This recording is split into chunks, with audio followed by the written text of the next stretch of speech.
Alhamdulillah nahmaduhu wa nasta'inuhu wa nastaghfiruh wa na'udzu billahi min shururi anfusina wa min sayyiati a'malina may yahdihillahu fala mudilla lahu wa may yudlil fala hadiya lahu asyhadu an la ilaha illallah wahdahu la syarika lahu wa asyhadu anna Muhammadan abduhu wa rasuluhu alladzi la nabiyya ba'da. Hadirin sidang Jumat yang sama-sama mengharap ridho dan maghfirah Allah Subhanahu wa taala.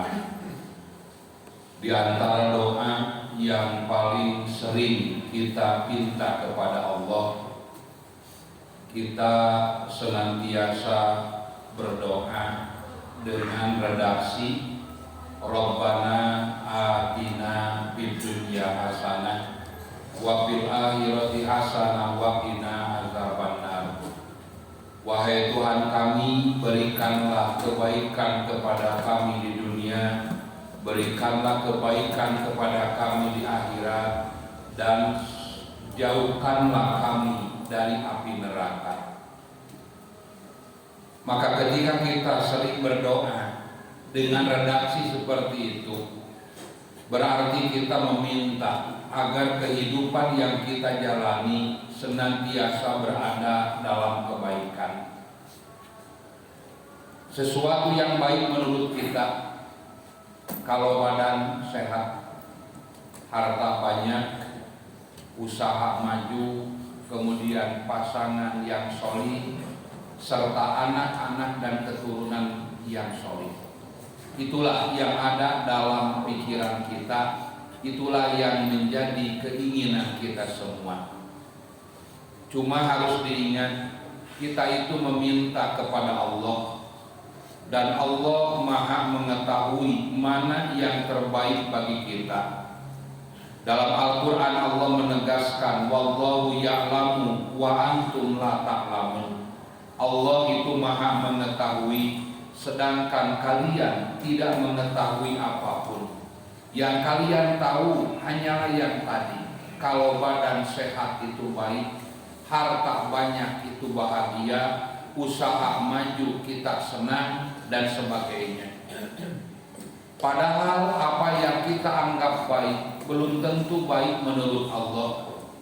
Demikian pula sesuatu yang kita anggap jelek belum tentu jelek di hadapan Allah.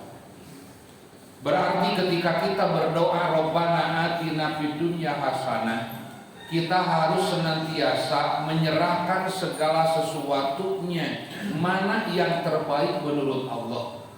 Walaupun mungkin dalam kenyataannya tidak baik menurut kita, tidak sesuai dengan harapan dan keinginan kita, maka kita harus belajar untuk menerima dengan lapang dada serta dengan keyakinan bahwa inilah yang terbaik menurut Allah.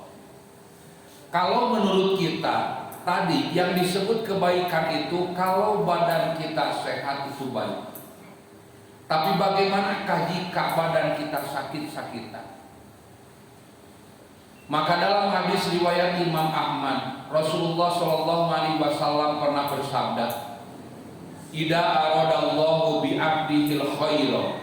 Apabila Allah berkehendak untuk memberikan kebaikan kepada seorang hamba, ajalalahul uqubata fid dunya, maka Allah akan menyegerakan siksaan hamba tersebut di dunia. Saking sayang dan saking cintanya Allah kepada hamba tersebut, sampai Allah tidak mau menyiksa hamba tersebut kelak di akhirat, sampai Allah tidak mau memasukkan hamba tersebut ke dalam api nerakanya. Makanya Allah segerakan siksaan hamba tersebut di dunia dalam bentuk ujian, dalam bentuk musibah, dalam bentuk penyakit. Maka dengan ujian, musibah, dan penyakit yang ditimpakan oleh Allah kepada hamba tersebut, itu semua merupakan kebaikan yang sebenarnya yang diberikan oleh Allah kepada hamba tersebut.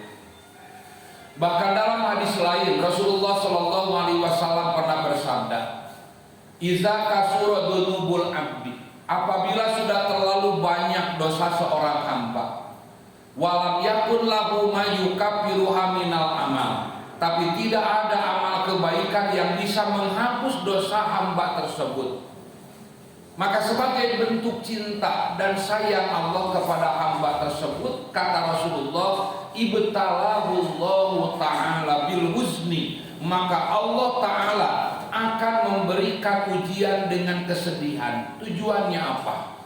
Liyukaffiroha, supaya ujian yang diderita oleh hamba tersebut menjadi kifarat, menjadi penghapus atas dosa-dosa yang pernah dilakukan oleh hamba tersebut, sehingga hamba tersebut ketika berjumpa dengan Allah maka dosanya sudah berkurang, bahkan tidak mustahil dosanya sudah terhapus semuanya, sehingga orang tersebut betul-betul akan mendapatkan kebahagiaan kelak di akhirat.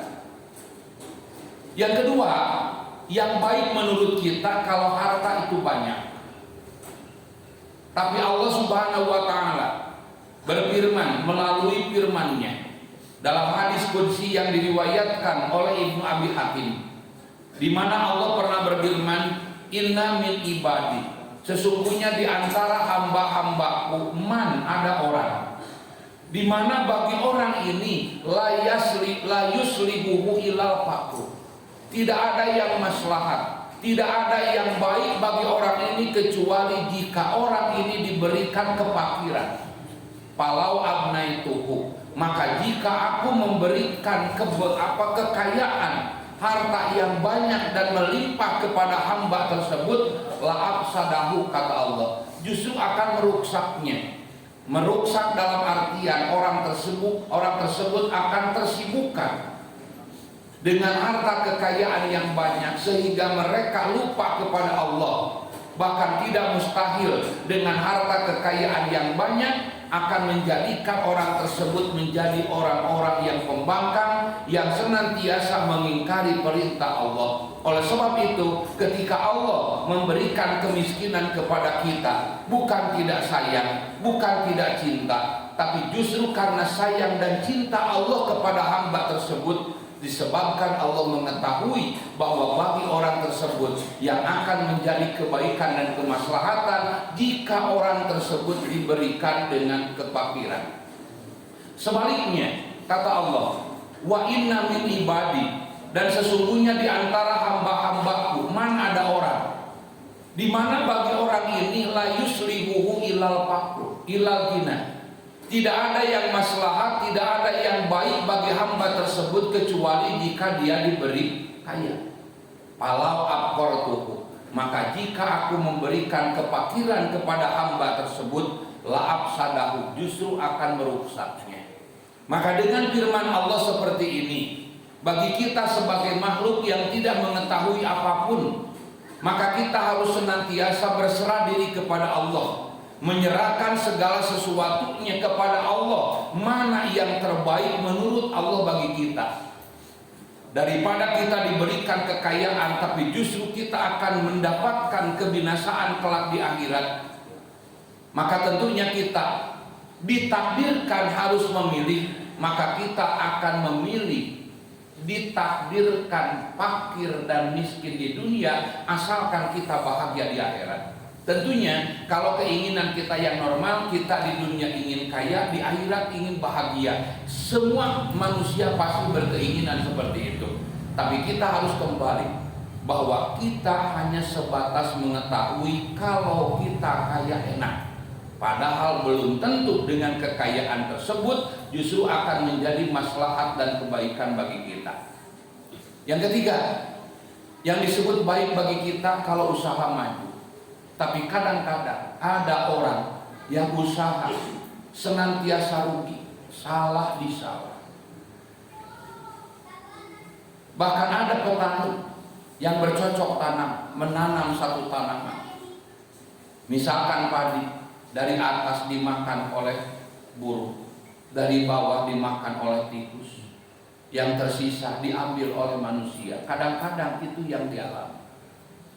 Nah, perlu diketahui, Rasulullah SAW pernah bersabda, man gorosa gorosan aw zaro'an zaran, Barang siapa yang menanam satu tanaman, fa'akala minha at-toiru, maka dari tanaman yang ditanam oleh orang tersebut sebagiannya dimakan oleh burung, maka kata Nabi falahu sodaqatun, maka bagi orang tersebut akan mendapatkan pahala sodaqah.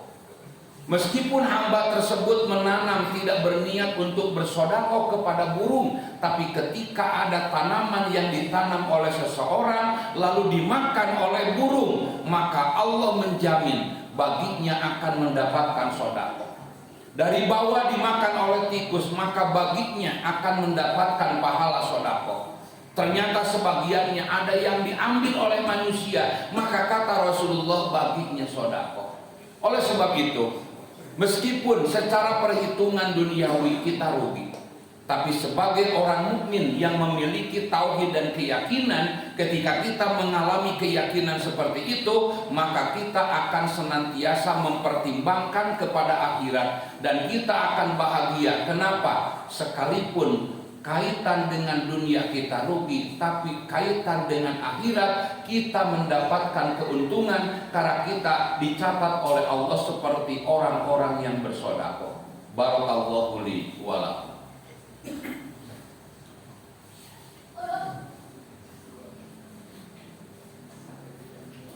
Alhamdulillahilladzi arsala rasulahu bil huda wa dinil haq liyudhhirahu 'ala dini kulli walau karihal musyrikun. Asyhadu an la ilaha illallah wahdahu la syarikalah wa asyhadu anna Muhammadan abduhu wa rasuluhu alladzi la nabiyya ba'dah. Hadirin sidang Jumat yang sama-sama mengharap ridho dan maghfirah Allah Subhanahu wa taala untuk menambah pengetahuan dan keyakinan kita. Pertama saya akan membacakan sebuah ayat yang ada dalam surat An-Nahl ke-19. Kalau tidak salah ke-30 ya. Ke-30. Allah berfirman seperti ini, wa qila lil ladzina taqau, dan dikatakan kepada orang-orang yang bertakwa, madza anzala rabbukum, apa yang telah diturunkan oleh Tuhanmu. Qalu, maka mereka orang-orang bertakwa akan menjawab, khairan, apapun yang diturunkan oleh Allah itu kebaikan, baik dia sehat maupun sakit, baik dia kaya maupun miskin, baik dia rugi ataupun dia untung, semuanya kebaikan. Itu jawaban orang-orang yang bertakwa. Kenapa? Lilladzina ahsanu fi hadhihi dunya, bagi orang-orang yang tetap berbuat kebaikan dalam kehidupan dunia, sekalipun mereka sakit, sekalipun mereka miskin, sekalipun mereka rugi, tapi mereka memaksakan diri untuk terus berbuat baik, maka kata Allah falahu hasanatun, maka bagi orang tersebut akan mendapatkan pahala dan kebaikan. Bahkan dalam hadis riwayat Imam Muslim, Rasulullah lebih rinci menjelaskan kepada kita. Kata Rasul, ajaban li amril mu'min, alangkah mengagungkan urusan orang mukmin. Inna amrohu kullahu lahu khairun, sesungguhnya semua urusan orang mukmin itu baik, tidak ada yang jelek, tidak ada yang rugi, semuanya akan menjadi kebaikan. Walaisa dzalika illa lil mu'mini, dan hal itu tidak akan dapat diraih dan didapatkan kecuali hanya oleh orang-orang mukmin. Apa yang membuat urusan orang mukmin itu kagum? Apa yang membuat seluruh urusan orang mukmin itu baik? Kata Rasul, in asobat usarraun, jika menimpa kepada orang mukmin kebahagiaan, kesehatan, kekayaan, kemajuan dan sebagainya, maka orang mukmin akan menghadapi kejadian tersebut dengan cara syakara, syukur, fakana khairan lahu, maka dengan jalan syukur itu akan menjadi kebaikan bagi dirinya. Sebaliknya wa in asobat udarraun, dan jika menimpa kepada orang mukmin kemadorotan, sakit-sakitan, kerugian, kemiskinan, kemalangan dan sebagainya, pasobaro, lalu orang mukmin tersebut mampu menjadi orang-orang yang bersabar, fakana khairan lahu, maka dengan jalan sabar itu pun akan menjadi kebaikan bagi dirinya. Maka dengan hadis seperti ini sangat jelas bahwa bagi kita sebagai orang mukmin, semua urusan kita akan menjadi kebaikan selama kita mampu mewujudkan. Jika kita mendapatkan kesenangan, kita mampu bersyukur. Jika kita mendapatkan kesulitan, maka kita mampu bersabar. Maka segala sesuatu yang diturunkan oleh Allah, insya Allah semuanya akan menjadi kebaikan bagi kita semua. Mudah-mudahan apa yang saya sampaikan ini akan menjadi ilmu, sekaligus akan menjadikan kesiapan bagi kita ketika kita berdoa Rabbana atina fid dunya hasanah. Kita siap untuk menerima kebaikan yang diberikan oleh Allah, sekalipun kebaikan yang tidak sesuai dengan harapan dan keinginan kita, tapi kita tetap yakin bahwa itulah kebaikan yang sebenarnya menurut Allah Subhanahu wa taala. Aqulu qouli hadza wa astaghfirullah li wa lakum. Rabbana atina fid dunya hasanah wa fil akhirati hasanah wa qina adzabannar. Wassalamualaikum warahmatullahi